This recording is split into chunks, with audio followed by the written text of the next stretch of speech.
Assalamualaikum warahmatullahi wabarakatuh.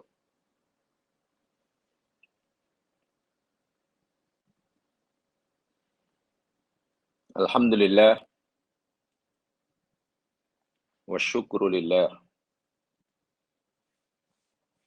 Wa la hawla wa la quwwata illa billah.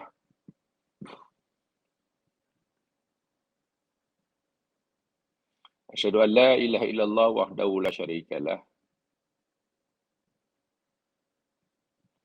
Wa asyhadu anna Muhammadan abduhu wa rasuluh.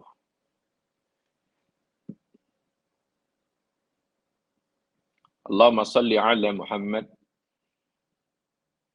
wa ala ali Muhammad. Kama sallaita ala Ibrahim wa ala ali Ibrahim.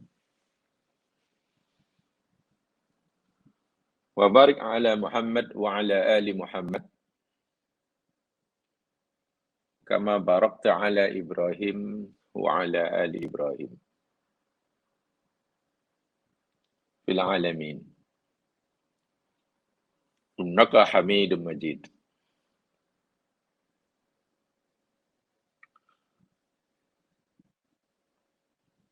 Allahumma 'allimna ma yanfa'una wanfa'na ma 'allamtana.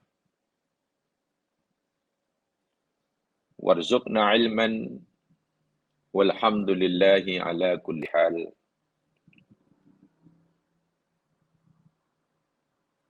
Allahumma bika asbahna wa bika amsayna wa bika nahya wa bika namut wa ilaikan nusyur.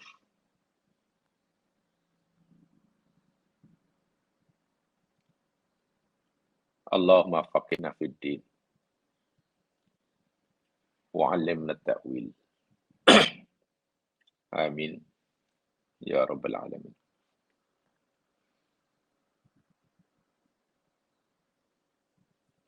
Didoakan mudah-mudahan semuanya dalam keadaan sehat walafiat jasmani dan rohani. Diberi kemampuan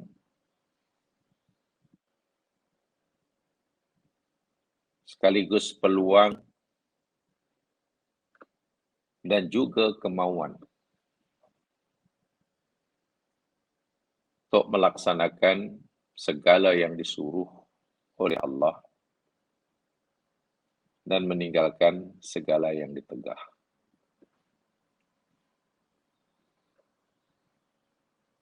Kita berdoa dan memohon pada Allah agar setiap amalan, amal saleh tentunya, yang kita lakukan dinilai olehnya.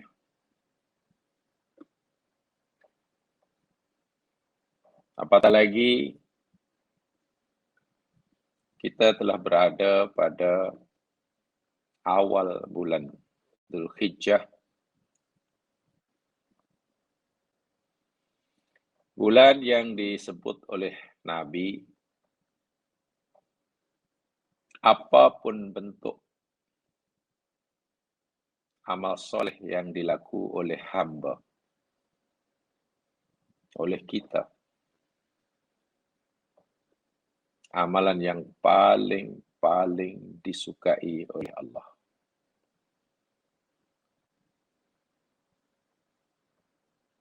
Sebagaimana yang sedia maklum, tidak ada amalan soleh lain yang dapat mengatasi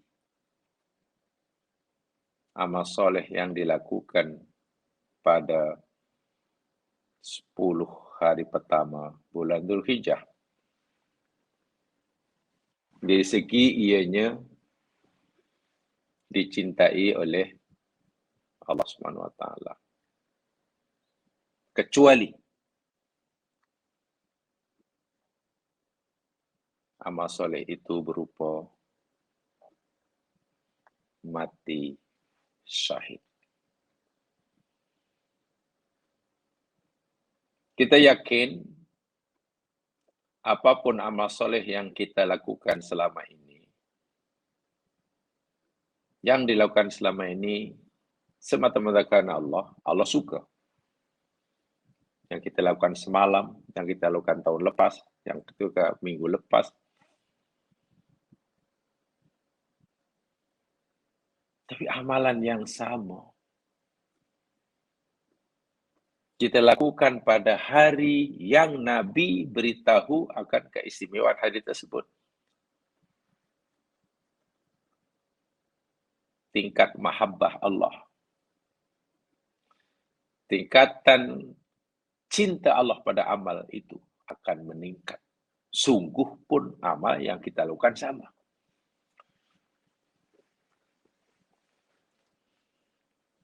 Apapun amal soleh. Perkara-perkara ini tidak harus kita lepaskan. Karena ini satu bukti betapa murahnya Allah memberikan rahmatnya kepada hambanya. Dahlah amalan yang baik digandakan paling tidak 10 hingga 700 hingga gandaan yang tidak terkira. Tak cukup itu. Diperuntukkan pula olehnya bagi kita waktu-waktu tertentu. Allahu Akbar. Tempat-tempat tertentu. Yang jika kita melakukan amal yang sama sekalipun, fadilatnya, keutamaannya akan meningkat. Sungguh pun amal yang kita lakukan sama. Sedangkan bila mana kita melakukan amal soleh tersebut, di mana saja kita melakukan amal soleh tersebut, asal ianya lillahi ta'ala, minimum paling kurang dikatakan 10 kali ganda balasannya. Paling kurang.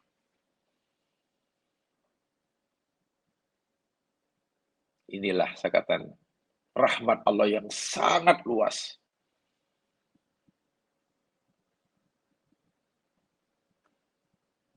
Yang ini bermakna Allah ini sebetulnya jemaah sekalian, dalam dia menyuruh kita mengabdikan diri kita kepadanya. Dalam Allah menyuruh hambanya untuk terus mendekatkan dirinya kepadanya. Allah sebenarnya membuka ruang untuk kita sentiasa punya harapan. Roja. Walaupun tidak dinafi, Allah juga sering memberikan amaran dan ancaman agar timbul rasa khauf.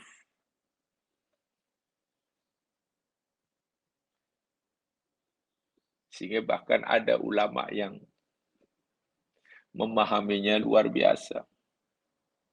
Bagi orang yang banyak dosa, bagi orang yang masih merasa jauh daripada Allah, Allah bagi roja, diberinya harapan, diberinya galakan. Jangan putus asa lah. Jangan sedih. Betul, kamu mengaku dosa kamu banyak dan besar-besar belaka. Tapi jangan sedih. Aku ini Maha Pengampun. Aku bersedia memberi ruang pada kamu untuk kamu dapat pengampunan. Syaratnya jangan putus asa. Tengok. Kepada yang banyak dosa, kepada yang masih merasa jauh daripada Allah, Dalam bahasa kita, Allah menghulurkan kedua tangannya. Allah memanggil-manggil, marilah, marilah. Kalau dalam bahasa kita, jangan segan, jangan malu. Walaupun diri kamu kotor, justru ketika kamu merasa dirimu kotor,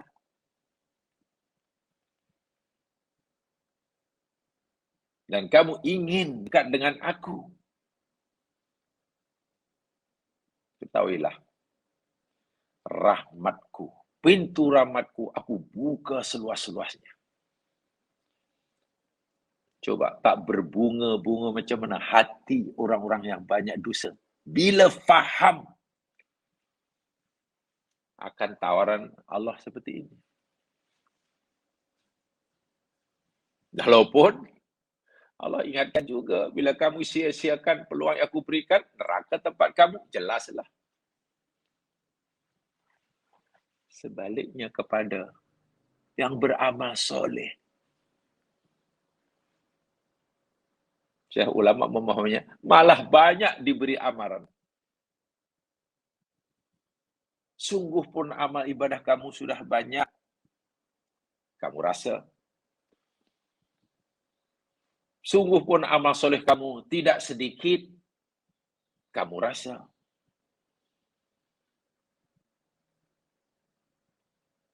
Tapi kamu tidak boleh merasa bahwa amalmu yang kamu rasa dah banyak itu telah memadai. Telah cukup untuk kamu jadikan jaminan kamu masuk surga. Jangan. Ingat. Kamu, wahai hamba-hambaku yang banyak amalnya, banyak ibadahnya, kamu masuk surga bukan karena amalmu.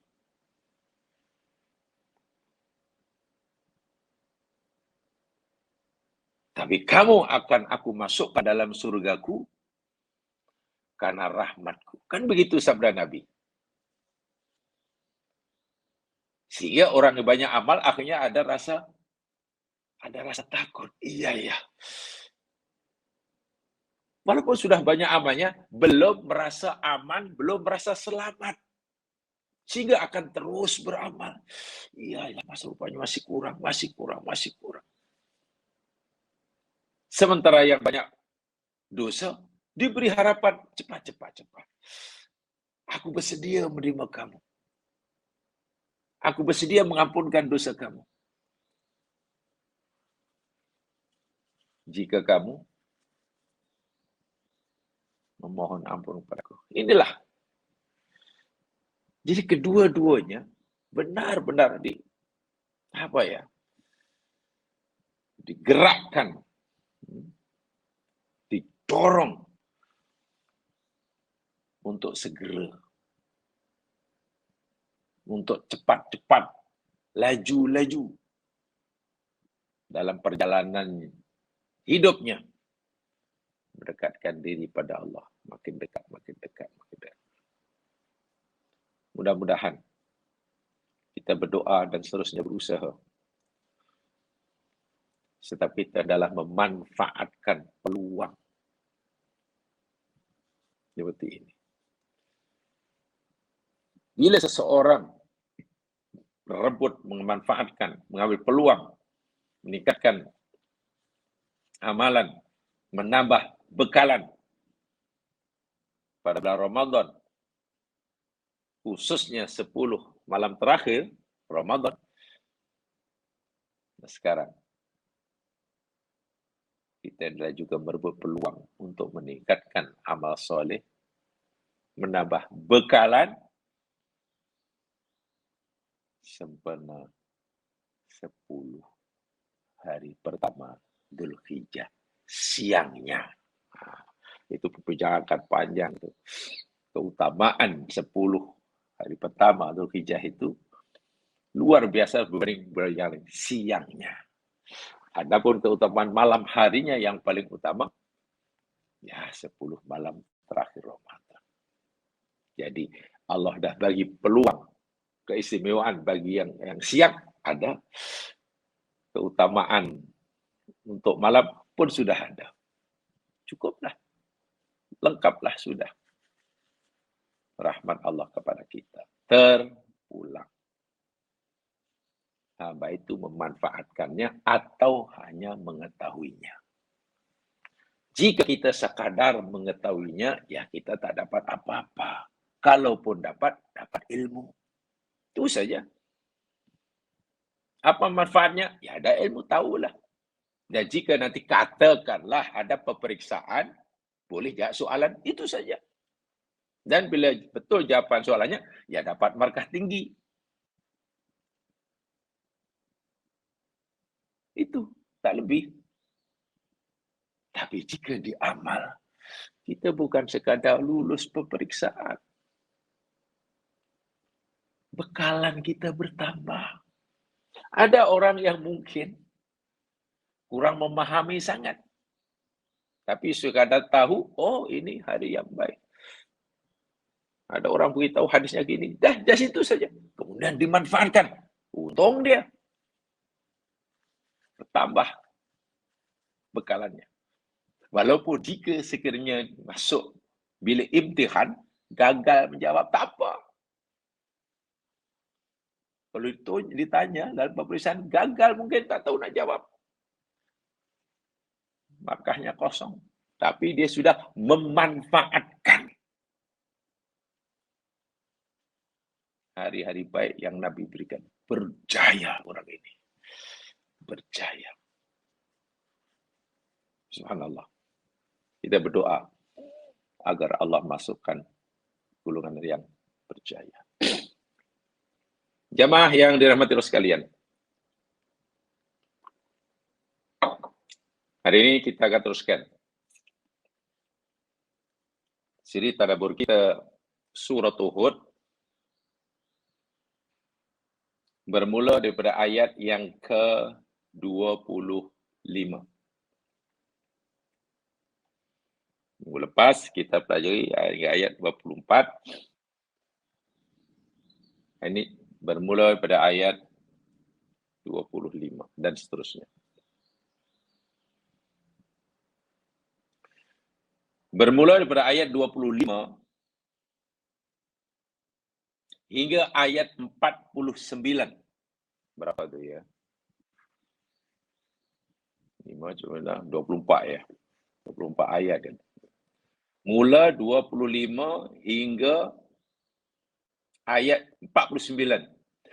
Itu kisah Nabi Nuh. Kisah Nabi Nuh.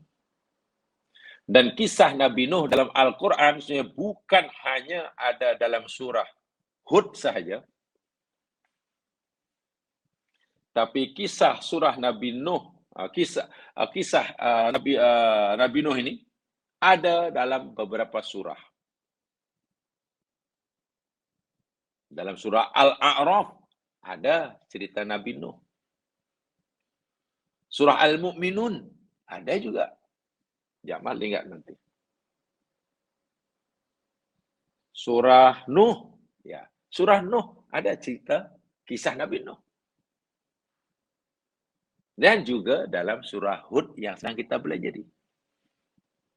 Hanya sahaja daripada surah-surah yang saya sebutkan tadi, surah Al-A'raf, surah Al-Mu'minun, surah Nuh, surah Hud, yang dalam 4 surah ini semuanya ada kisah Nabi Nuh. Cerita Nabi Nuh yang paling boleh katakan paling terperinci, secara tafsili, lebih terperinci, lebih lengkap, itu ada dalam surah Hud yang sedang kita pelajari ini. Dalam surah Hud yang sedang kita pelajari. Ini sebagai pengetahuan saja. Pengetahuan saja. Tahu, alhamdulillah, tak tahu pun sebenarnya tidak mengurangi keimanan jamaah. Saya jamin. Tahu, alhamdulillah. Tapi kalau tak tahu pun tidaklah mengurangi keimanan. Tapi kalau tahu kan, oh iyalah rupanya lambat ni. Alhamdulillah. Tapi bila tak tahu pun tak apa. InsyaAllah iman kita tidak berkurang.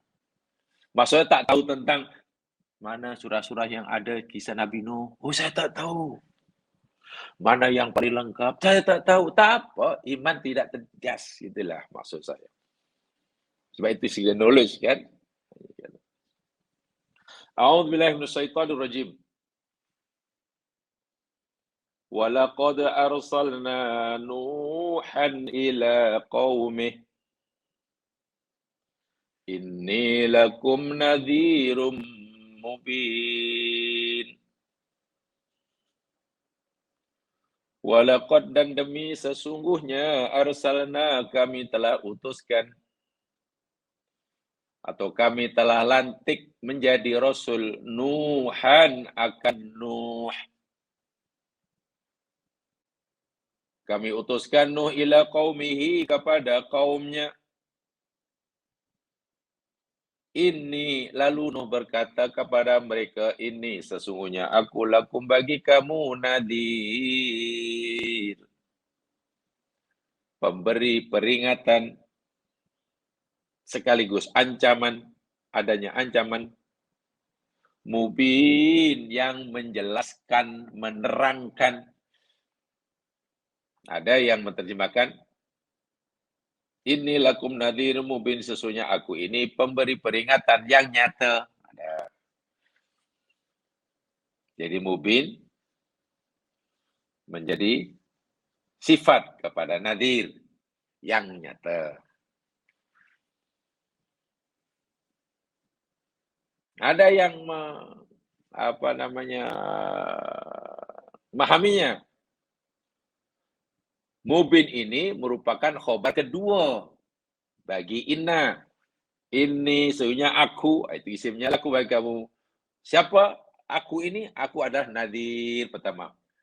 Pemberi peringatan atas perintah Tuhan. Yang kedua, sesungguhnya aku ini siapa? Mubin, yang menerangkan, yang menjelaskan, memberitahu kepada kamu apa yang kamu belum tahu, yang sewajibnya kamu tahu. Menjelaskan pada kamu apa yang kamu mesti buat. Dan menerangkan pada kamu apa yang kamu mesti tinggal. Menerangkan bagi kamu mana jalan lurus, mana jalan bengkok. So, ada dua makna di situ. Jamaah sekalian, mari kita petikan kalimat demi kalimat dalam ayat ini. Menurut kaidah bahasa, ayat ini kan ayat permulaan ya. Maknanya dah terputuslah dengan ayat sebelumnya. Bukan sambungan dari ayat sebelumnya. Kan ceritanya lain. Ayat sebelumnya dengan ayat ini kan dah cerita lain dah. Cerita sebenarnya sudah habis cerita dia. Hingga ayat 24. Kemudian Allah buat tajuk baru. Tajuknya tentang risalah Nabi Nuh. Jadi ayat baru ni, kisah baru. Tapi bermula dengan walaqad. Wah, macam mana tu?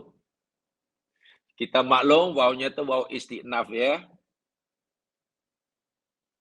Waw istinaf, waw atau wawul ibtida. Waw yang fungsinya atau berfungsi sebagai pembuka ucapan, pembuka jumlah. Jadi biasa itu dalam bahasa Arab, orang nak cakap dengan dan. Boleh dengan dan apa ni? Itu waw istinaf. Mungkin dalam bahasa kita tidak ada ya. Dan kata itu tidak ada dan. Atau mungkin ada tapi ada tambahan, ada tambahan syah. Syah dan. Dalam bahasa kita ada tapi ada tambahan syah. Syah dan. Oh, isah. Istinaf. Nah, ini dia, lakon. Lam itu kan lam kosam. Qad itu kan taukid. Sehingga ada yang memahami, ayat ini sebenarnya merupakan jawab. Ini bukan jawaban. Bagi sumpah. Jadi ada sebenarnya, sebelum ditakdir, ada sumpah yang dibuang dalam ayat ini. Ya, kalau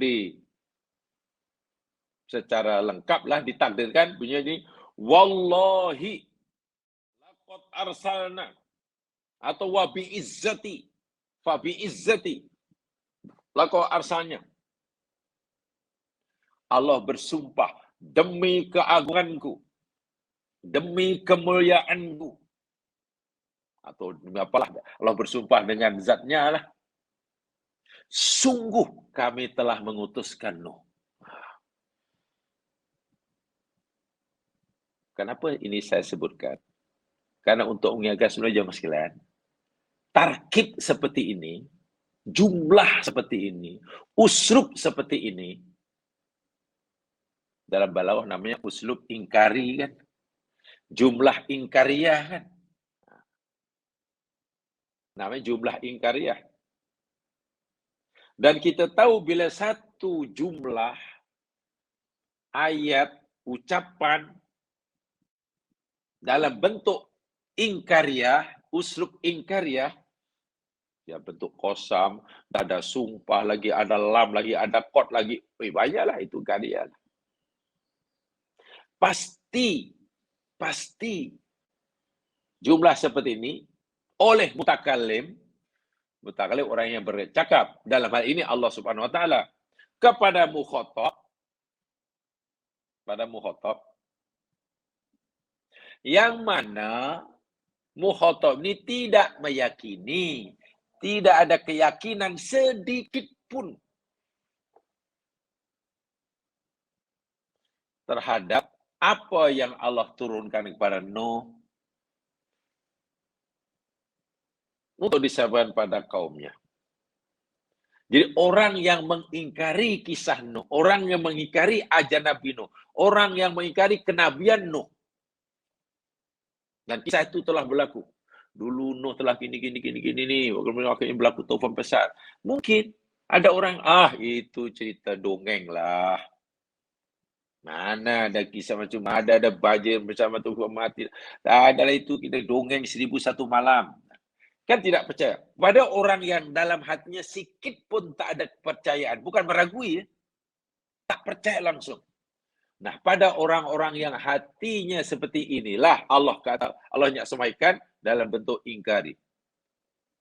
Demi keagungan aku, demi kemuliaanku, demi kebesaran aku, sungguh aku telah utuskan. Karena ada yang tak percaya. Dan pasti. Kita tidak tahu terjadi, yang tidak percaya waktu itu ya termasuk orang Quraisy. Boleh jadi. Hari ini mungkin juga ada yang tidak percaya sama sekali. Mana ada banjir besar macam itu, taufan macam itu.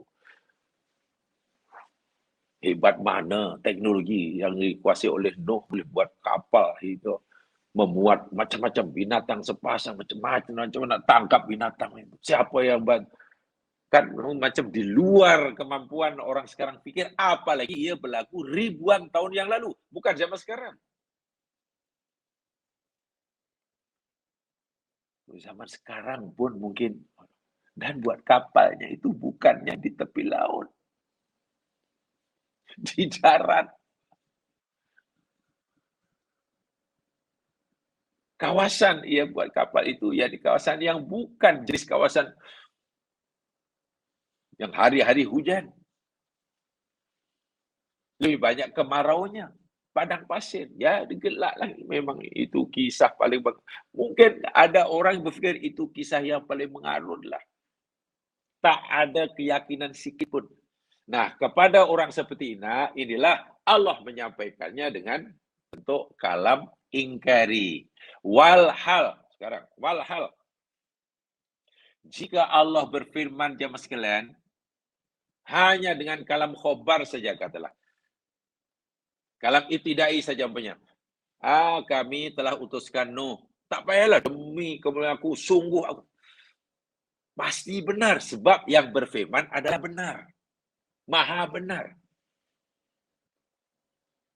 Dan tidak ada alasan untuk kita manusia tidak meyakini atau mungkin meragui, paling tidak, kepada kebenaran yang Allah sampaikan. Sepatutnya kan. Nah, jika Allah nak menyampaikan kebenaran, sedangkan dia maha benar, dengan susunan ayat sumpah lagi, kalam ingkari,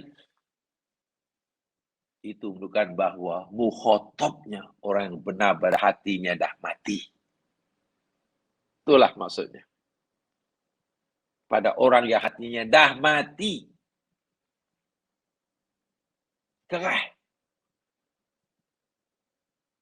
Dan karena kisah ini disampaikan oleh Allah kepada Muhammad, mana inilah hati umat Nabi Muhammad pada masa itu, khasnya, dan mungkin hingga ada yang berlaku hingga kiamat.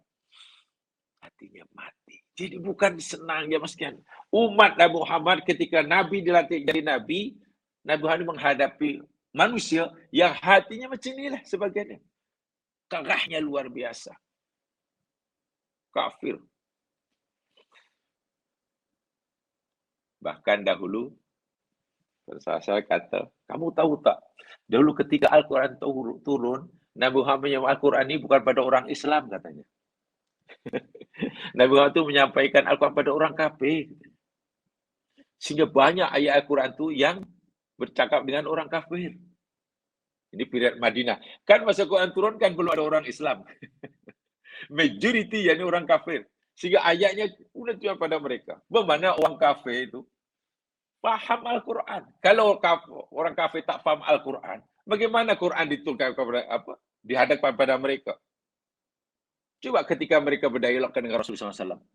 Muhammad, kami nak tanya lah Muhammad. Awak ni mengajarkan ada Tuhan baru. Tuhan yang macam mana ni? Apa nama dia? Kok terbuat daripada apa umpamanya? Kalau Tuhan kami kan jelas, ada yang patung bentuk macam ini, ada batu macam ini, ada perak macam ini. Kan? Rupanya seperti ini, tingginya sekian.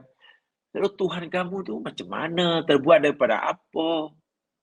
Kalaulah awak punya Tuhan selain yang kami sembah ni, tolonglah beritahu aku. Kan orang kafir pernah jumpa Nabi dan tanya begitu. Apa jawab Nabi? Allah turunkan ayat kepada Nabi, suruh Nabi beritahu dia. Kul, Muhammad, bagi tahu. Cakap sama mereka. Mereka tanya tu jawab. Kul, huwallahu ahad, Allahus samad, lam yalid. Saya ingin tanyakan ya sekali. Kul huwallahu ahad itu maksud diturunkan terhadap orang mukmin atau merupakan respon kepada pertanyaan si kafir? Si kafir. Jadi kalau orang kafir tak faham mungkin, tak faham apa yang you maksud ni. You cakap apa mungkin. Mereka faham. Oh, Tuhan kamu tu Tuhan yang itu. Saya tak sama tapi. Mana faham maksudnya. Hanya mereka ingin tahu. Macam mana tu Tuhan yang satu. Kan manusia banyak. Bukan sedikit. Itu minta ini. Kalau Tuhan hanya satu macam mana? Beliau tak beranak pula. Dan tak ada yang sama pula. Macam mana nak bayangkan? Itu yang mereka tak fahamnya di situ. Tapi makna ayat yang disampaikan oleh Nabi Muhammad itu mereka faham. Oh, Muhammad, Tuhan yang diberitahu Muhammad, namanya Allah. Dia itu tempat gantung. Tuhan Muhammad itu tidak beranak dan tidak diperanakan. Tuhan dia itu tak ada yang menyerupai. Yang itu dia faham. Tapi mereka tak dapat menerimanya. Muhammad, ini kita ini sudah gaduh lah. Sebagai orang bangsa Quraisy sudah tidak lagi rukun lah. Kita berpecah sebagai bangsa Quraisy. Ini gara-gara kamu bawa ajaran baru. Ajaran kami ini sudah tok nenek moyang dahulu. Pasal kamu ajar baru ni tengok akhirnya pecah. Ada yang ikut kamu, ada yang ikut. Tetap pada ajaran nenek moyang. Sekarang apa kata supaya kita bangsa Quraisy bersatu padu? Jangan berpecah. Ibadah ganti-gantilah. Satu hari ke satu minggu, semua orang Quraisy tak kira apa percayaannya, menyembah Tuhan yang kamu tawarkan Muhammad. Semua. Kamu suruh ibadah apa pun kami buat. Tapi ingat, waktu tertentu sajalah. Satu hari ke, satu minggu ke. Lepas itu, minggu berikutnya, semua sembah patung. Karena ini warisan untuk nenek moyang. Termasuk kau, wahai Muhammad. Dan pengikut kau. So, ganti-gantilah. Kalau dalam bahasa moden, mereka menawarkan, ini tawaran kami demi integrasi nasional. Kalau bahasa sekarang, demi integrasi nasional.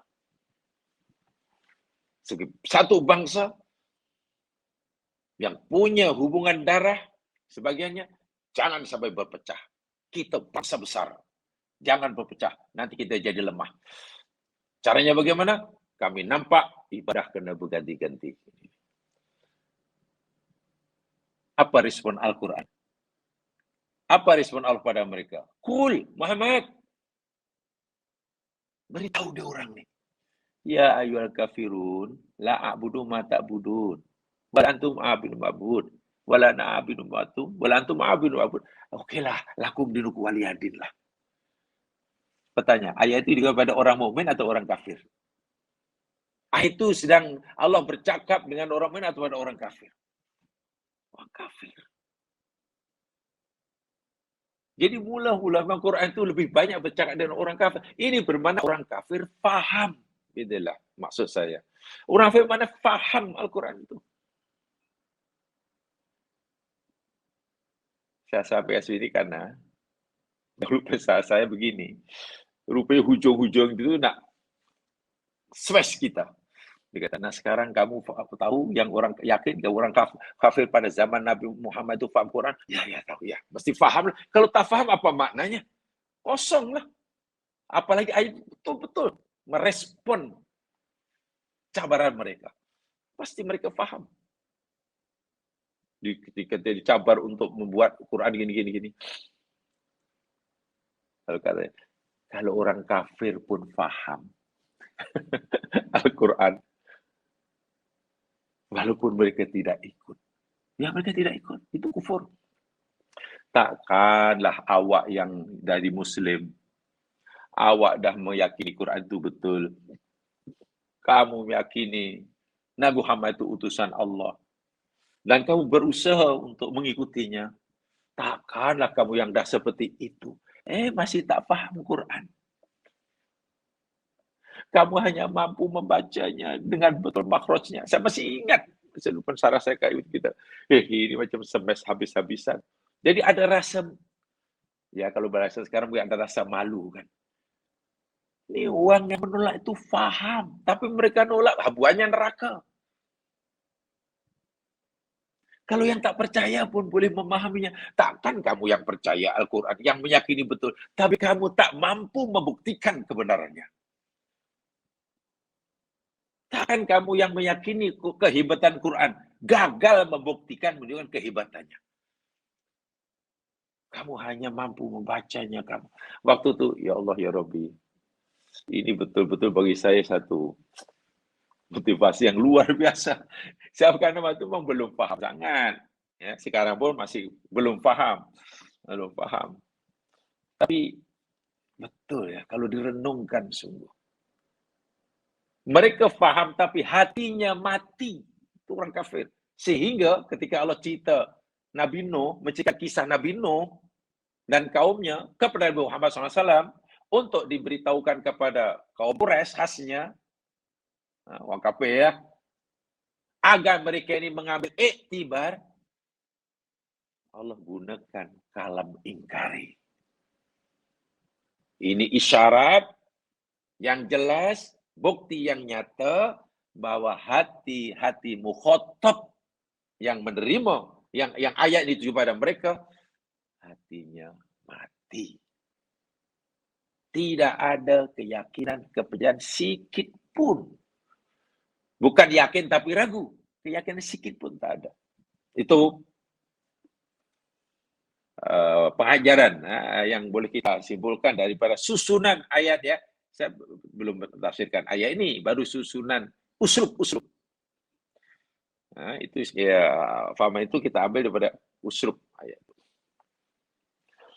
Jamaah sekalian, sedia maklum Nabi Nuh disebut oleh Allah di dalam Al-Quran. Dan Nabi Nuh ini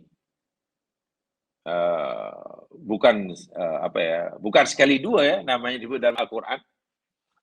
Lebih kurang 43 tempat, 43 kali Nabi Nuh kalimah Nuh disebut dalam Al-Quran. Banyak tuh. 43. Jadi kalau disebut Nuh. Berapa baris tuh? Dan Nabi Nuh sebenarnya maklum adalah zuriat Nabi Adam melalui anak Nabi Adam namanya Sith. Nabi Sith. Itu dia. Shin, ya, ta. Shith. Shin, ya, ta. Bunyinya susah ya. Shith. Shith. Itu anak Nabi Adam. Dalam kisahnya yakni ba'da an qatala Qabil akhahu Habil bi khamsina sanah. Dalam satu riwayat ya, dalam tafsir disebutkan selepas anak Adam yang bernama Qabil, dipanggil namanya Qabil, membunuh saudaranya namanya Habil, itu kisahnya dalam surah Al-Maidah. Udah bunuh-bunuh. Dan itulah pembunuh pertama di atas muka bumi, dan Habil orang pertama terbunuh di muka bumi. 50 tahun kemudian, barulah Allah Subhanahu wa Ta'ala anugerahkan kepada Adam anak lagi. Diberi nama Sith. Shin, ya, ta.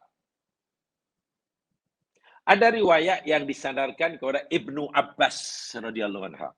Bersumber pada Ibnu Abbas. Begini riwayatnya. Anna Hawa waladat li Adam Sith wa ma'ahu ukhtahu Hazwara. Bahwasanya Allah Subhanahu wa Ta'ala telah menganugerahkan kepada Adam anak melalui Hawa, istrinya lah, yakni Sith. Dan saudara kembar perempuannya namanya Hazwara. Sammahullahu ta'ala hibatan.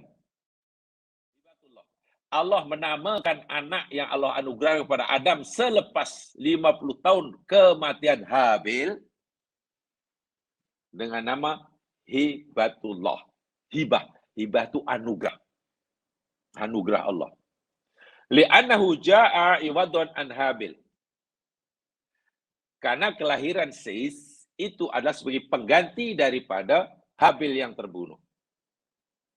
Waqad qala Jibril li Hawa, waktu di Jibril diutus oleh Allah berjumpa Hawa istri Adam yang sedang mengandung. Ba'da an waladatu, selepas ia melahirkannya, apa kata Jibril? Hadza hibatullah badalun li Habil. Ini adalah anugerah Allah. Hibah itu anugerah Allah. Sebagai pengganti bagi Habil yang terbunuh itu. Kemudian jamaah sekalian, hibah anugerah dalam bahasa hibah dalam bahasa kan anugerah. Dalam bahasa Syriania, ada yang baca Syriania, ada bahasa Syriani, ada kata bahasa Suryani, yakni Syriac language, disebut syaf. Syat, shin, alif, ta. Syat. Dalam bahasa Ibrani, Sith. Dalam bahasa Hebrew, Ibrani, Sith. Gitu. Yang artinya, yakni anugerah Allah Subhanahu wa Ta'ala. Nah, Nabi Nuh itu keturunan Adam melalui Nabi Sith ini. Jadi bukan orang lain. Kenapa Nabi Nuh diciptakan Allah sebagai Nabi pertama yang mendakwahkan akidah? Dalam Quran kan tidak ada kan? Walaqad arsalna Adama ila banihi. Tidak ada. Yang ada, ya Adam dijadikan khalifah, ini ja'ilun fil ardi khalifah. Pemerintahan Allah pada malaikat bahwa Adam akan jadi khalifah. Tapi tidak ada dalam Al-Quran. Dan demi sesungguhnya kami telah mengutuskan Adam sebagai Rasul kami. Tak ada.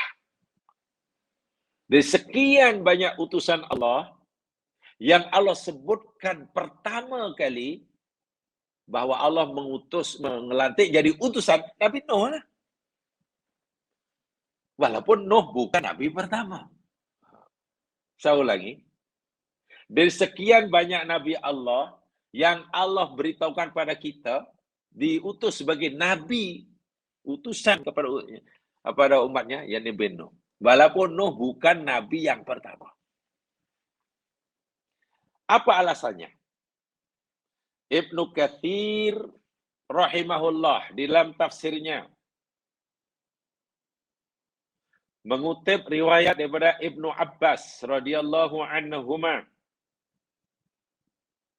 dan tidak sedikit daripada ulama tafsir yang lain. Ini boleh rujuk dalam tafsir Mukatsir ya.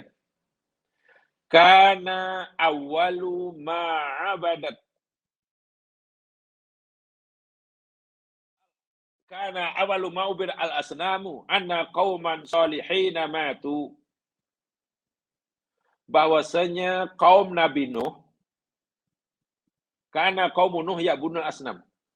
Bahwasanya adalah kaum Nabi Nuh lah manusia pertama, kaum pertama yang menyembah berhala. Maknanya apa? Berdasarkan riwayat Ibnu Abbas yang dikutip oleh Ibnu Katsir.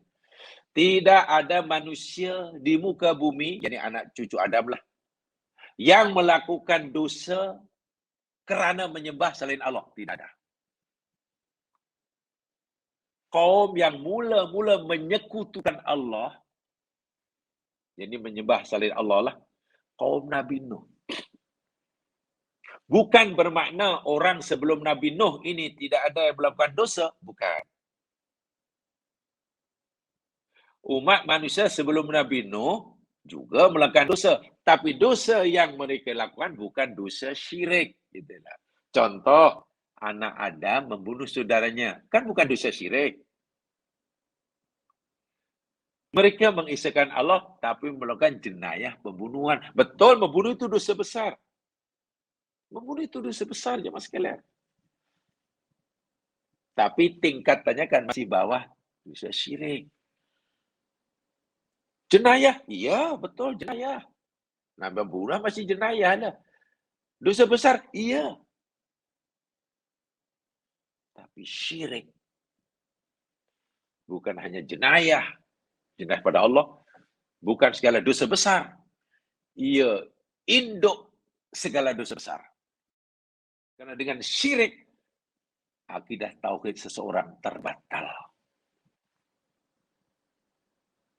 Nah, ketika berlaku kumpulan manusia sudah tidak lagi mengesakan Allah, yakni menyebutkan Allah, Allah utus Rasul. Rasul pertama yang Allah utuskan kepada kaum yang melakukan syirik, Nabi Nuh. Bermakna kaum Nabi Nuh juga kaum yang manusia pertama yang mengabdikan diri pada selain Allah, musyrik.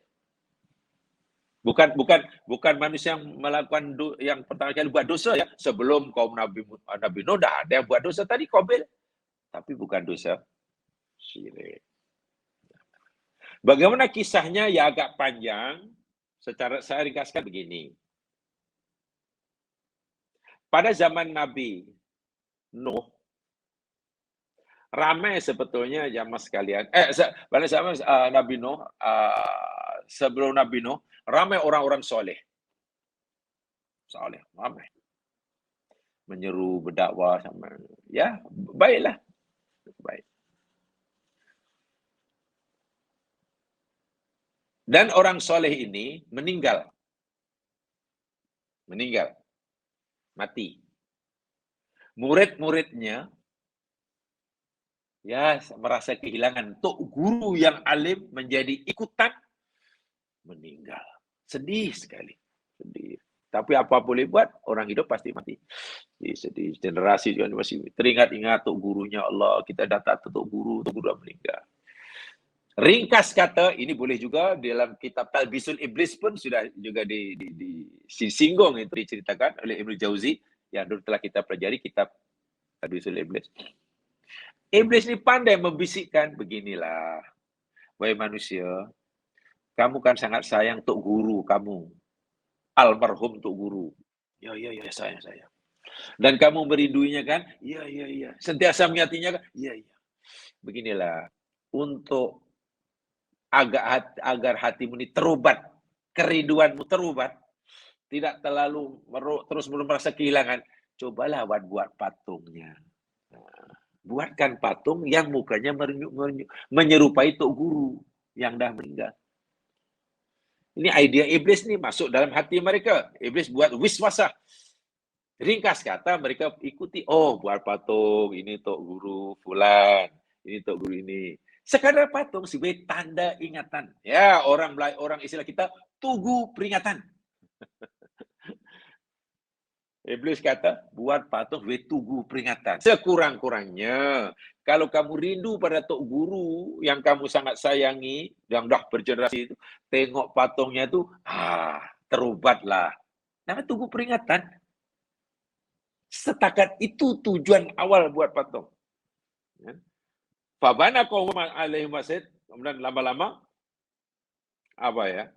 Di situ dinyatakan sawwaru suara ulaika sholihin fiha litadzakkaru halam wa ibrahim fatasabahu bihim. Agar ingatannya, oh tengok patung, ingat Tok Guru. Rindunya terubat gitu. Falamma tala zaman ja'alu ajsadan ala tilka surah. Maka tatkala masa pun berlalu, berjalan, generasi tukar generasi, tukar generasi, tukar generasi. Patung itu sudah mulai diberi nama, supaya orang kenal. Yang ini namanya Wuddud. Ini nama dia Wud. Patung pertama namanya Wud. Yang kedua ini, bentuk ini namanya Suwa. Ini Tok Guru Suwa. Macam inilah dulu rupa dia, kata Tok Nenek Moyang. Penampilannya seperti ini. Yang ketiga ini Tok Guru Yaguth. Yaguth. Yang keempat ini Ya'uq. Dan yang ini Nasrun. Mereka sudah mulai kenal. Takkan berjumpa patung, mengingati patung. Mana ya Guru? Supaya kita boleh kenal, kata rindu kepada Tok Guru Nasrun. Macam, tengok yang itu. Dah mulai berlebihan. Ya, generasi demi generasi, zaman akhirnya mereka menyembah patung. So, patung-patung yang mereka buat itu, walaupun tujuan awal Tok Nenek Moyang hanya sebagai tugu peringatan, lama-lama disembah dan sudah meluas. Sudah meluas. Jadi itu patung orang-orang soleh. Itulah. Dan pada zaman Nabi Nuh sudah bukan lagi sebagai patung, sebagai tugu peringatan lagi dah. Sudah sebagai Tuhan yang disembah. Saat itulah Allah utuskan Nuh, aku utus kamu pada kaum kamu. Kaum kamu ini sudah menyekutukan aku. Dia sudah sembah patung Nuh. Dia sudah sembah patung Wuddun, patung Suwa, patung Yahud, patung Ya'uq dan patung Nasrun. Tolong peringatkan mereka.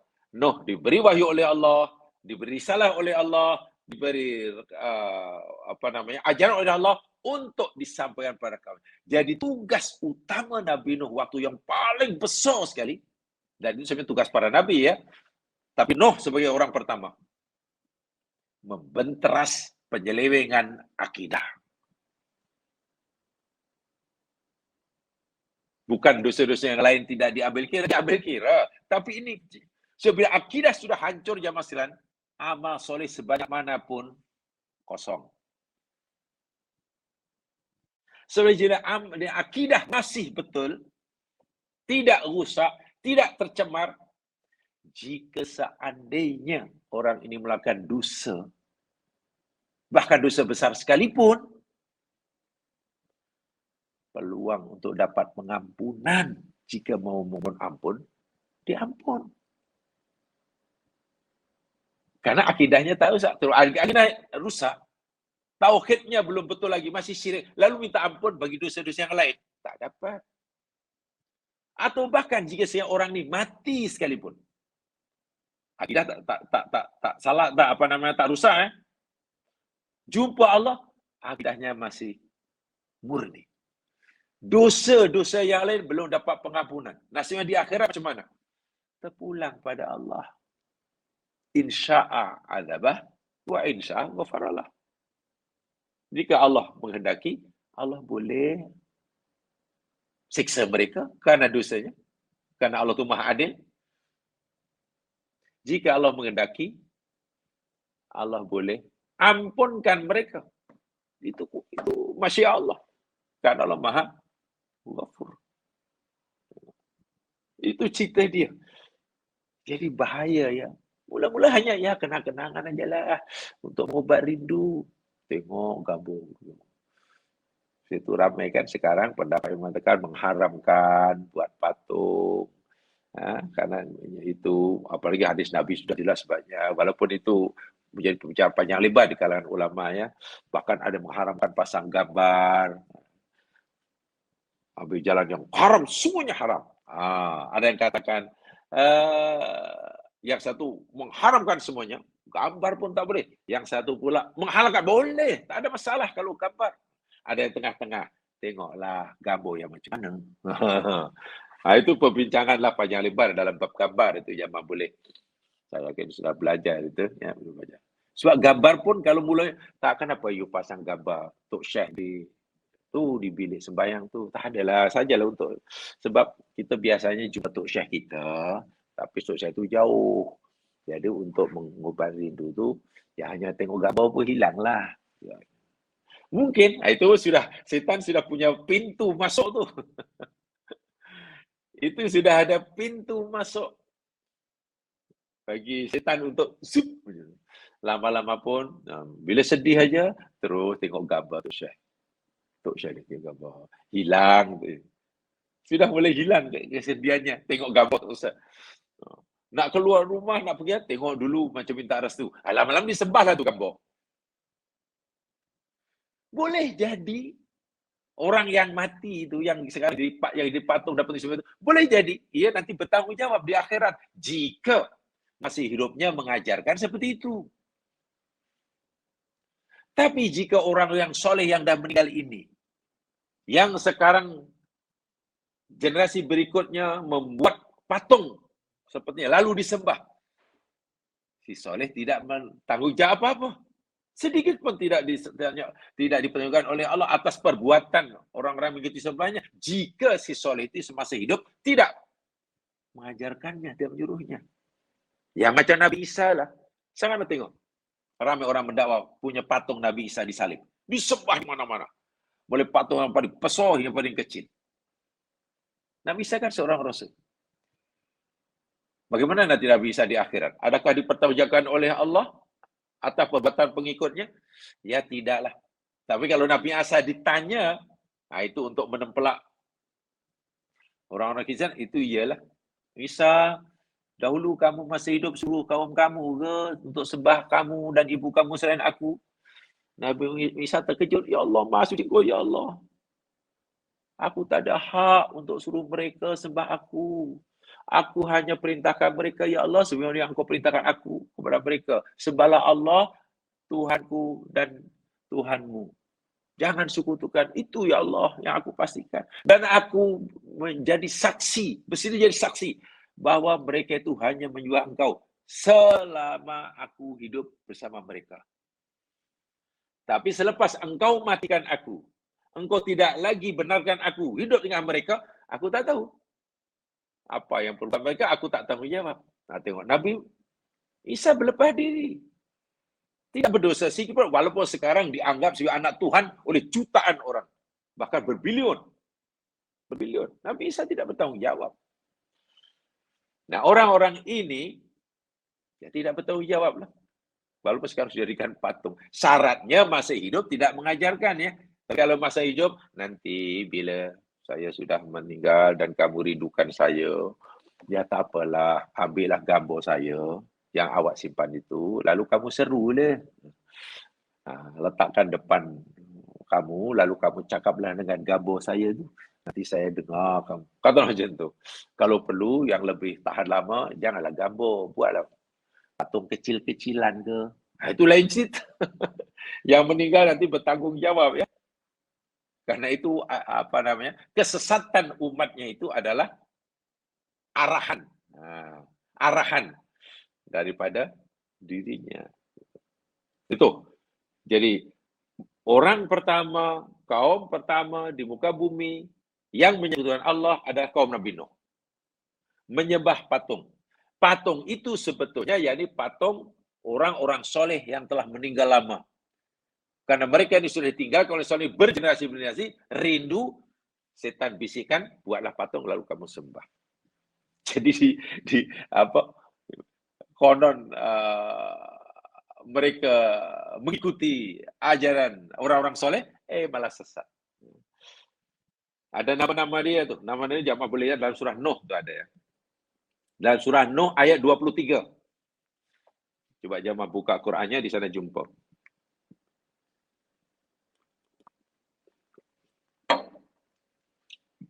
Surah Nuh ayat 23. Allah menceritakan ucapan kaum Nabi Nuh, respon kaum Nabi Nuh, ketika Nabi Nuh menyeru mereka untuk kembali mengesahkan Allah. Apa kata mereka? La tadharunna waddan. Kawan-kawan, janganlah sekali-kali kamu meninggalkan Tuhan Wad. Sudah dipanggil Tuhan. Bukan lagi panggil orang soleh. Ini Tuhan Wad. Jangan. Kamu mesti terus sembah dia. Wala sua'an. Jangan kamu coba-coba meninggalkan Tuhan Suwa'. Abdikan hidupmu untuk ini. Ini Tuhan nomor 2 namanya Suwa'. Patung nomor 2 tu. Wala Yaguth. Nomor 3 namanya Yaguth. Sembah juga ni. Ini Tuhan juga. Tuhan kita. Yakin. Menggantungkan harapan hidup pada dia. Wa Ya'uq. Nomor 4 ni namanya Ya'uq. Dan yang ujung tu namanya Nasrun. Ada. Dakwah Nabi Nuh, sembahlah Allah yang Esa, yang Asud. Mereka mengamuk, kawan, jangan dengar cakap Nabi Nuh. Jangan cakap Nabi Nuh. Nuh tu mengarut, mana lah Tuhan tu satu. Ni Tuhan kita ni. Ingat ya, nama-nama ni asalnya, yakni orang-orang soleh yang telah meninggal lama, muridnya rindu, makin lama akhirnya disembahnya. Jadi bukan kesalahan Tok Guru ya. Bukan. Itu kadang-kadang orang, katalah ada orang jamaah dah meninggal ratusan tahun. Lalu kuburnya dikeramatkan oleh orang, dikunjungi oleh orang setiap saat. Ada orang datang tu berdoa, minta itu. Pada dia yang dah dikubur lah. Ada yang itu, ada yang macam. Ya, yang kita tahu itu bukan syirik kan? Syirik. Janganlah kemudian terus menyalahkan orang yang dalam kubur itu, belum tentu dia salah. Bahkan nanti dia akan membela dirinya di hadapan Allah, menempelak orang yang memujanya. Yang meninggal itu baru dianggap berdosa jika dahulu masih hidup mengajar perbuatan seperti itu. Jadi orang yang mengkeramatkan kubur itu, ya yang pasti berdosa, yang melakukannya lah. Yang berdoa itu, yang dalam kubur, belum tentu ya berdosa atas perbuatan orang yang memujanya. Begitulah maksudnya. Ya, kalau itu diketahui ada berdosa, ya kasihan ya, Nabi Isa lah paling banyak dosanya. Kalau itu Nabi Isa paling banyak, paling besar dosanya. Karena bilion manusia menyembahnya, bayangkan. Tapi Nabi Isa berlepas diri. Saya tak tahu menahu ya Allah.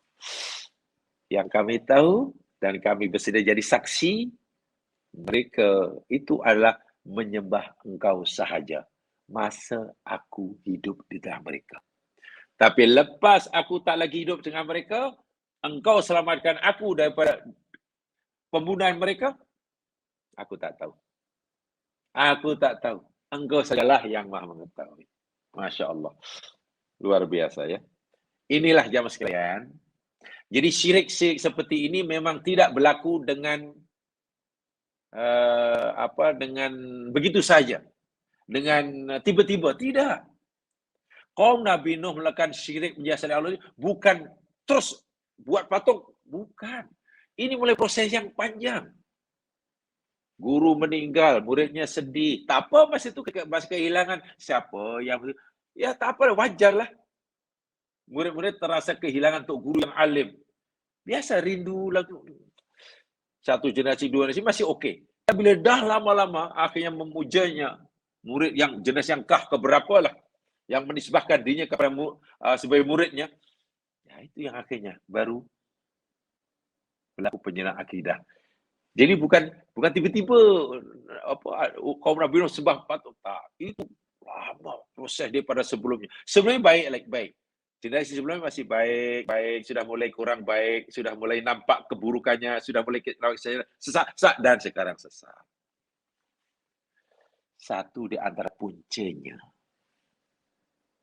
Istilah kami dahulu, kenapa orang disanggup menggah patung? Yang patung itu punya asalnya patung orang soleh yang telah meninggal.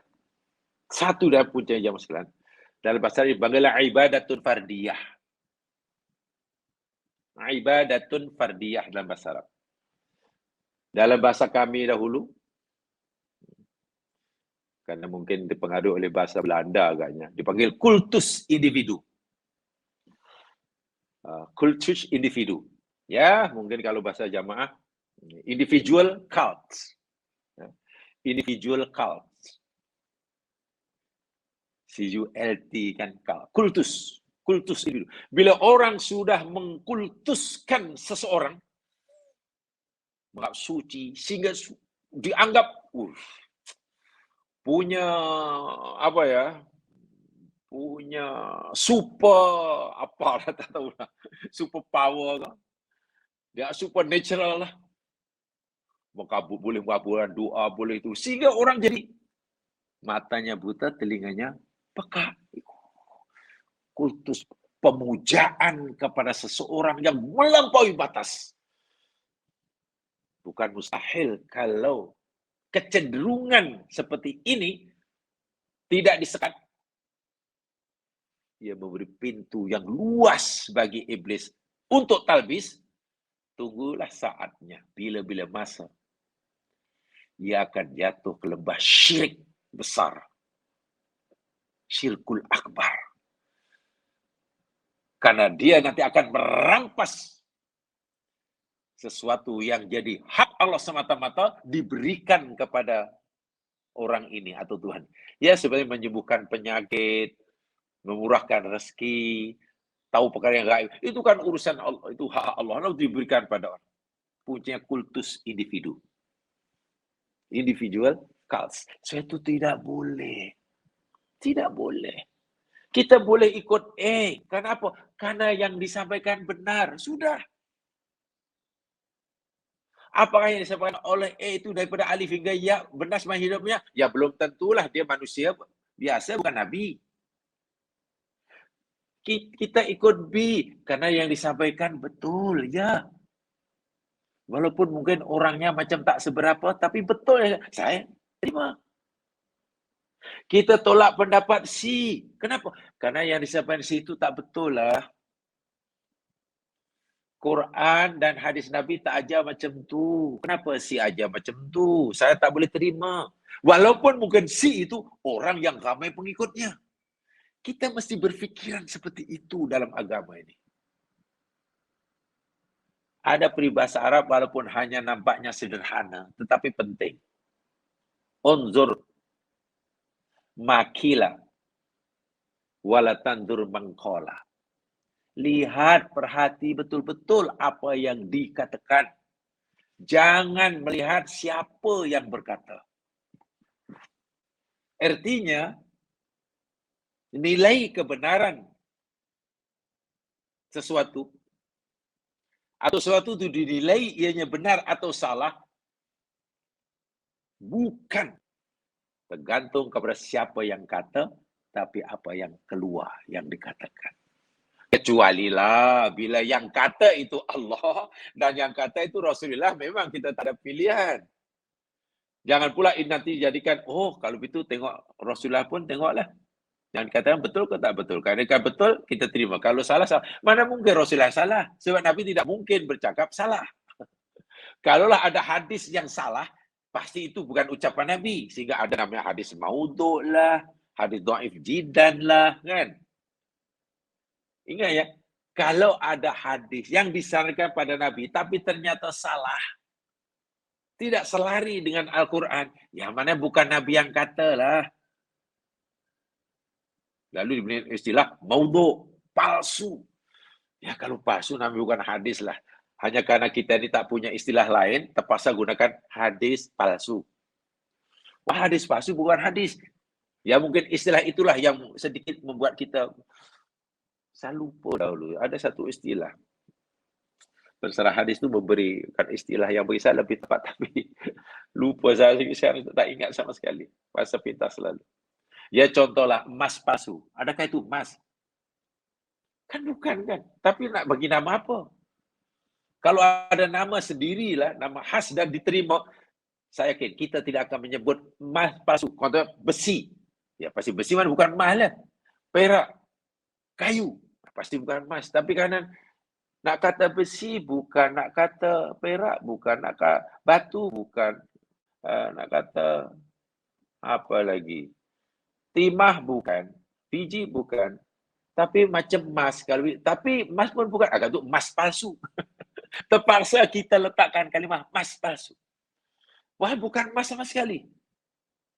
Kalau kita punya istilah sendiri, saya ingat lebih tepat.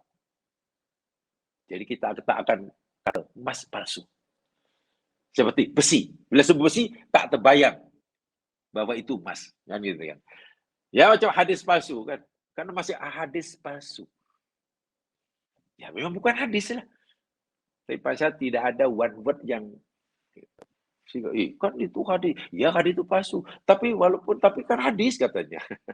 Yang kurang memahami kan. Tapi kan hadis Nabi ini. Ya tapi hadis palsu. Hadis palsu. Tapi hadis katanya. Nah, coba kalau beri nama yang lain. Istilah hadis itu akan dibawa-bawa. Akan dibawa-bawa. Jadi kembali kepada ini nanti. Kultus individu. Individual cult. Ibadah fardiyah. Puncanya. Hati-hati. Itu jangan terlalu fanatik pada seseorang. Hingga apa yang dikatakan olehnya bagi kita benar belaka. Karena kita terlalu fanatik, kita terlalu mata kita buta, telinga kita peka. Hatta orang itu, karena kita sudah taklid buta, suka 100%, ketika dia kata 2 campur 25, kita pun, iya, betul. Bahaya tak bahaya? Demikian juga, jangan sebaliknya. Tak suka sampai dah alif hingga ya. Sehingga kawan tu kata 2 campur 2, 4 pun tak percaya. Ya tak boleh jugalah. Menilai kebenaran, benda itu benar atau salah. Jangan dilihat siapa yang kata, tapi apa yang dikata. Ingat, benda ini Allah telah ceritakan pada kita rupanya bermula pada zaman Nabi Nuh lagi. Punca kesalahan mereka itu, kalau dalam bahasa sekarang, itu adalah ibadah fardiyah, kultus individu. Individual cult. Wa'iyadzubillah. Lalu Nabi Nuh memberitahu pada mereka, aku ini diutus oleh Allah kepada kamu. Kepada kamu. Apa risalah yang Nabi Nuh nak bawa? Risalah yang Nabi Nuh bawa kepada umatnya ini, Inilakum nadhirum mubin. Sesungguhnya aku ini adalah pemberi peringatan, pemberi ancaman, ancaman. Mubin yang nyata atau yang sekaligus menerangkan. Aidhahirun nadharah lakum, akan adanya siksa Allah disediakan bagi mereka yang mendustakan agamanya. Peringatan bagi kamu, Allah sediakan siksa bagi siapa saja di antara kamu yang mengabdikan diri kepada selain Allah. Itu indar, itu risalah penting yang dibawa oleh Nabi Nuh alaihi salam. Inzar. Izar ni jamaah sekalian, beritalah yang berisikan ancaman. Berita yang berisikan ancaman. Jamaah yang dirahmati Allah sekalian, perlu juga rasanya saya ingin menyampaikan untuk menambahkan pengetahuan juga ya, karena ini namanya tadabbur kan. Di dalam ayat itu Allah berfirman, walaqad arsalna Nuhan. Sedangkan dalam ayat yang lain, Allah firmankan ba'atsna. Yang kita terjemahkan biasa dengan apa ya? Ba'atsna, bangkitkan ya.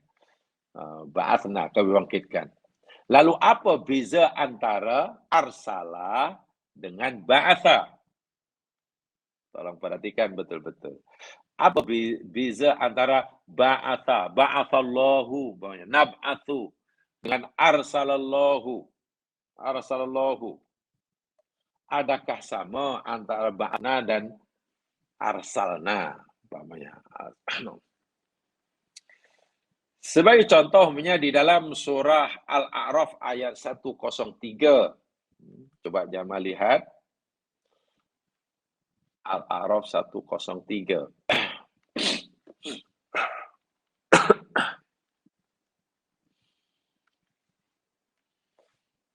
Ya, ini sebagai apa ya? Tambahan istilahnya, pengetahuan ya. Karena kita tadabbur. Al-A'raf 103.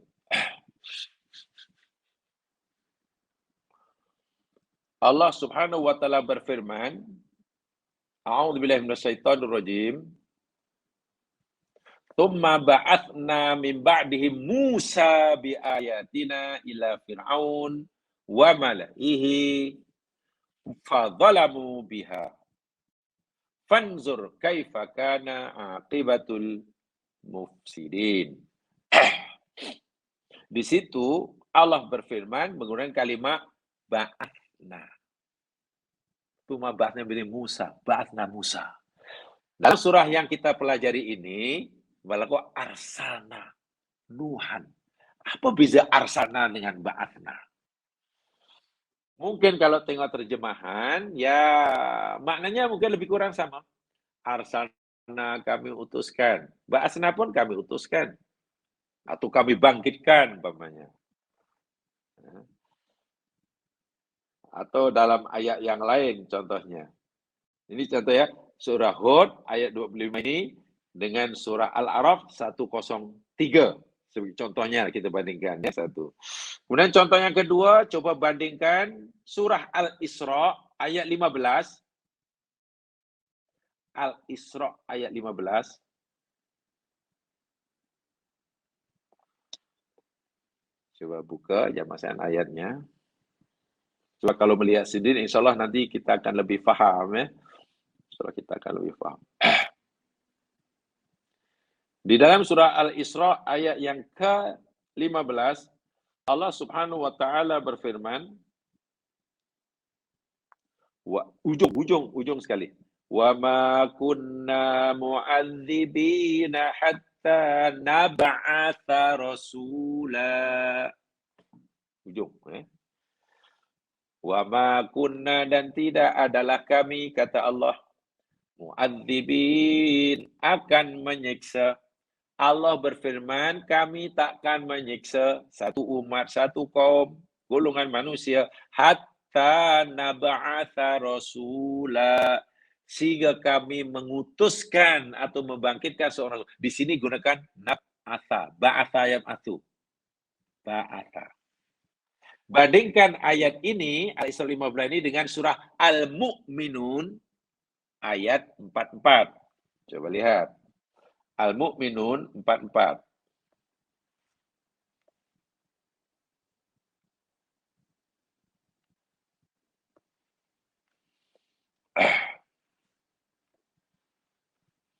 Sudah?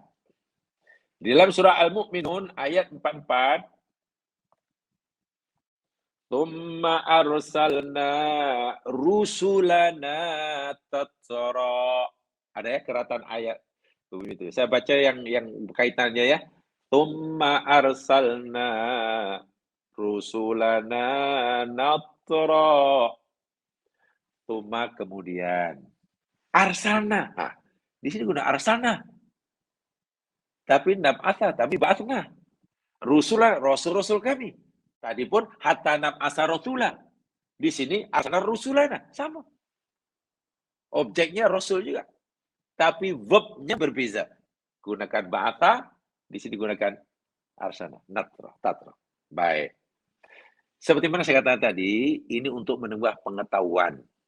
Oke. Sekaligus agar kita mendapatkan makna yang lebih daripada ayat yang kita pelajari. Sebab Al-Quran ini memberikan maklumat yang banyak kepada kita. Termasuklah maklumat yang Quran berikan kepada kita, ayat Quran, maklumat yang ada dalam Al-Quran yang berikan kepada kita ini melalui perkataan yang dipilihnya. Saya ulangi. Al-Quran ini mempunyai muatan makna syarat dengan makna pengajaran. Dan cara Al-Quran menyampaikan maklumat pengajaran pada kita ini dengan cara yang bermacam-macam. Satu di antaranya ya, melalui pemilihan kosakatanya. Di sini menggunakan arsalna. Ayat yang ini menggunakan ba'athna. Bila Quran menggunakan kalimat yang berbeza, walaupun maknanya dalam terjemahan Melayu mungkin lebih kurang sama, pasti maksud yang dikehendaki pun pasti berbeza. Nah, untuk mengetahui perbezaan makna inilah, saya katakan tadi, ya kita kena tahulah. Sehingga nanti kita dapat maklumat yang lebih daripada... Coba kalau kedua-dua kita artikan mengutuskan saja. Demi kami kutuskan para rasul. Ini pun, dan demi semua kami kutuskan. Apa? Kita hanya dapat satu pengajaran. Bahwasanya Musa, Nuh, ini utusan Allah. Itu saja. Atau Allah telah mengutus Nuh, menjadikan rasulnya, Allah, kan itu saja kan pengajarannya. Tapi coba kalau ditanya, kenapa maknanya sama? Pengajaran yang kita pilih hanya sama, sedangkan Quran menggunakan kosakata yang berbeza. Mungkinkah Allah berfirman dengan menggunakan kosakata yang berbeza jika makna yang dimaksudkan berbeza? Apa dia dimaksudkan sama? Tentu tak mungkin kan. Takkan maksud sambung kalimat. Ya itu sajalah bunga-bunga bahasa. Ya boleh sajalah jawaban begitu. Wallahualam betul atau tidak. Ya, betul atau tidak. Jamaah sekalian, begini ya. Ini saya ringkaskan aja ya. Ba'atha fihi makna, ba'tun fihi makna irsal. Kalimah ba'atha itu juga mengandungi makna arsala. Dalam kalimah ba'atha itu mengandungi makna arsala. Tetapi kalimah arsala yursilu irsal arsana tidak mengandungi makna ba'atha. Paham? Bermakna ba'atha maknanya lebih luas.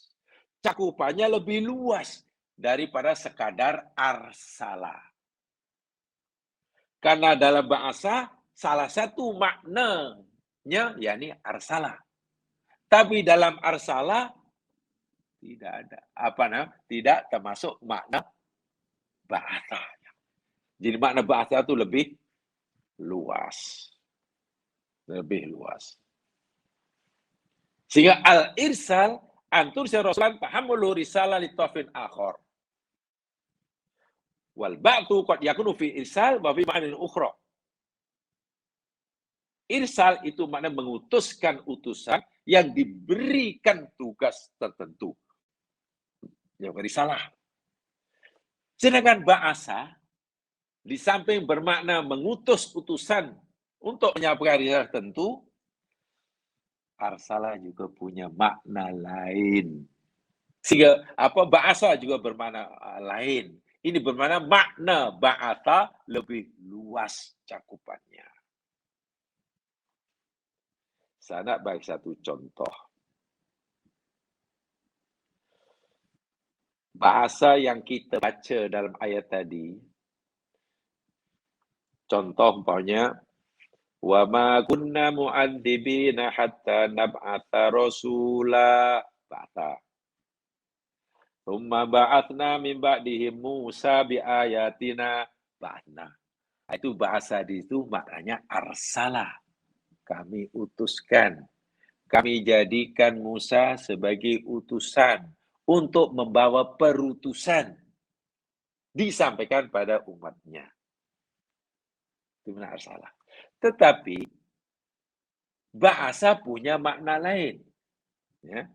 Siapa yang nab'atha atau asalah itu mana sama ya. Ada bahasa itu maknanya lain. Contoh, lihat firman Allah Subhanahu wa taala.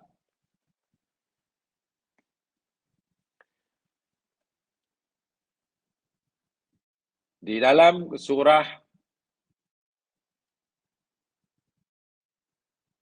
Al-Baqarah.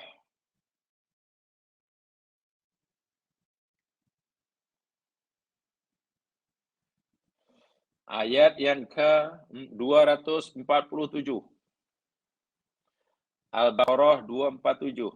Coba lihat.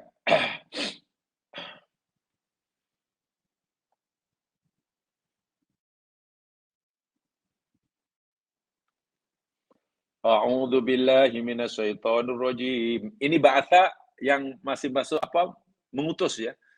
Mengutus menyampaikan perutusan. Tadi sudah dijelaskan. Nah, ini bahasa mana lain? Coba lihat. Wa qala lahum nabiyuhum innallaha qad ba'atha lakum taluta malika. Tengok, di situ gunakan bahasa. Wa qala lahum, dan telah berkata bagi mereka Bani Israel, nabiyuhum, oleh nabi mereka, dalam Nabi Daud. Nabi Daud berkata pada Bani Israel masa itu, innallah, sungguhnya Allah, qad ba'atha lakum, sungguh Allah telah ba'atha, bukan arsala, ba'atha. Laku bagi kamu, wahai Bani Israel, Talut, seorang bernama Talut, malikan, sebagai malik, penguasa. Bahasa di sini maknanya bukan arsala. Talut bukan jadi utusan Allah, bukan. Mana ada Rasul Talut? Tak ada kan? Nabi Talut tak ada. Bahasa di sini maknanya yakni iqamah, melaksanakan tugasan.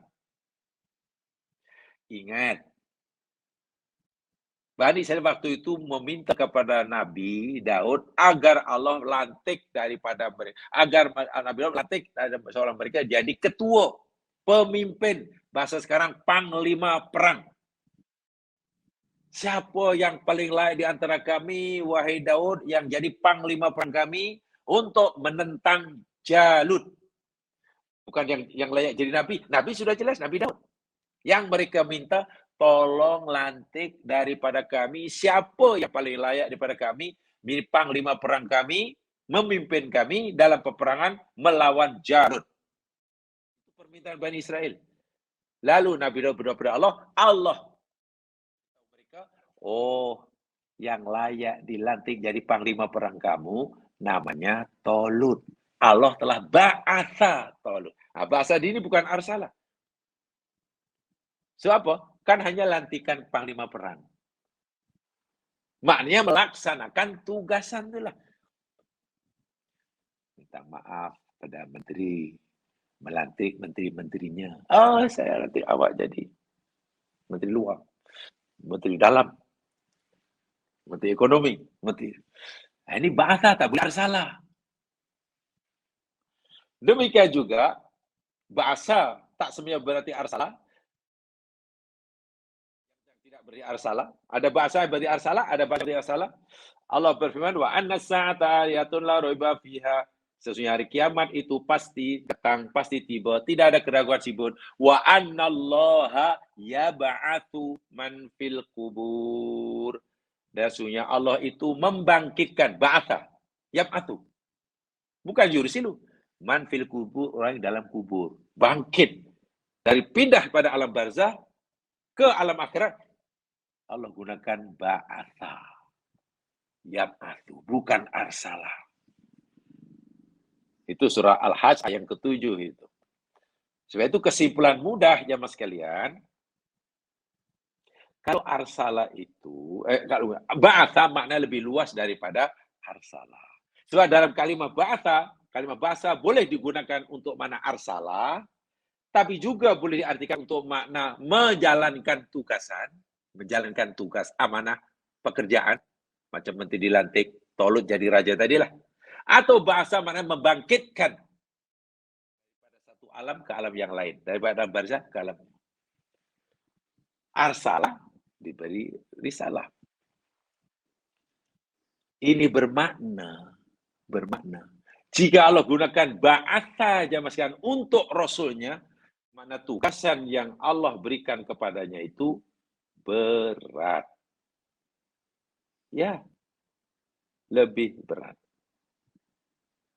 Waladhi arsala rasulahu bil haq wa dinil haq. Allah utuskan nabinya, arsalah, rasulnya dengan hudahnya. Itu pun sudah berat jadi rasul. Tapi dalam ayat lain Allah berfirman, waladhi ba'atha fil ummiyina rasulan. Ketika Allah menceritakan kerasulan Nabi Muhammad, ba'atha fil ummiyina rasul. Nabi itu dibangkit oleh Allah jadi rasul. Bermakna tugas Nabi sangat-sangat berat. Sangat berat.